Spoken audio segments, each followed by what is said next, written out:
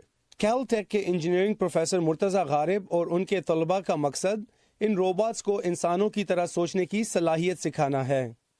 تو ہمارے پاس کیمرے ہیں اور ہمارے پاس ایسا نظام ہے جو کالج اسٹوڈنٹس اور پروفیسرز اور انجینئرز پر نظر رکھتے ہیں، اور وہ کہتے ہیں یہ ایک چیز ہے، اس میں کوئی خرابی ہے، میں اسے کیسے ٹھیک کر سکتا ہوں۔ یہ مسئلوں کو حل کرنے کا ایک طریقہ ہے۔ ہم ڈرونز کو سیکھنے کا عمل سکھاتے ہیں، ہم ان کو یاد کرنے کی معلومات نہیں دیتے۔ اس طرح کے روبوٹس اگلی بار بغیر کسی ہدایت کے مدد کرنے میں کامیاب ہوں گے۔ اپنے ڈرونز کو ٹیسٹ کرنے کے لیے کیلٹیک کے سائنسدان ایک خاص پنکھے والی دیوار استعمال کرتے ہیں۔ یہ مختلف موسمی حالات کی صورتحال پیدا کرنے کے لیے مختلف اقسام کی ہوائیں پیدا کرتا ہے۔ اس طرح ایک خود سے سوچنے والا ڈرون کسی بھی قسم کی آفت کے دوران صورتحال کی نگرانی اور جلد فیصلہ کرنے کے لیے اس کا رد عمل دینے کے قابل ہوگا، مثال کے طور پر وہاں سے فوراً انخلا کے لیے۔ یہ سرپرست ڈرونز جیسا کہ انہیں کہا جاتا ہے ابھی تک صرف ایک تصور ہی ہے، تاہم کیلٹیک کے سائنسدانوں نے پہلے ہی ایک خودکار ہوائی ایمبولینس کا ایک پروٹوٹائپ تیار کیا ہے۔ یہ ایک چھوٹی گاڑی کی سائز کا ہوگا۔ جب یہ لگایا جائے گا تو یہ زخمی اور پھنسے ہوئے متاثرین کو ایسے آفت زدہ مقامات سے آسانی سے اٹھا پائے گا جہاں تک رسائی مشکل ہو، اور یہ مریض کی صحت کی نگرانی کرنے کے بھی قابل ہوگا۔ ان کا وعدہ ہے کہ یہ ہوائی ایمبولینس 2 سے 3 سال میں تیار ہوگی اور فائر ڈپارٹمنٹس اسے استعمال کریں گے۔ اس real life science fiction drone کی متوقع قیمت تقریباً 5 سے 8 ملین ڈالرز ہوگی۔ جینا ڈولیو کے ساتھ عمران جدون، اردو VOA۔ یہ تھا آج کا ویو 360۔ فیڈ بیک کے لیے facebook.com/view اردو کا پیج، اور تازہ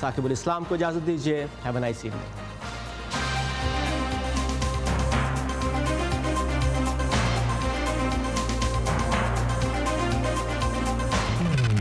تازہ ترین خبریں، اہم واقعات، آڈیو ویڈیو رپورٹس اور تجزیے دیکھنے، سننے اور پڑھنے کے لیے ڈاؤن لوڈ کیجیے VOA اردو کی نئی ایپ۔ خبریں اب ہر وقت آپ کی مٹھی میں۔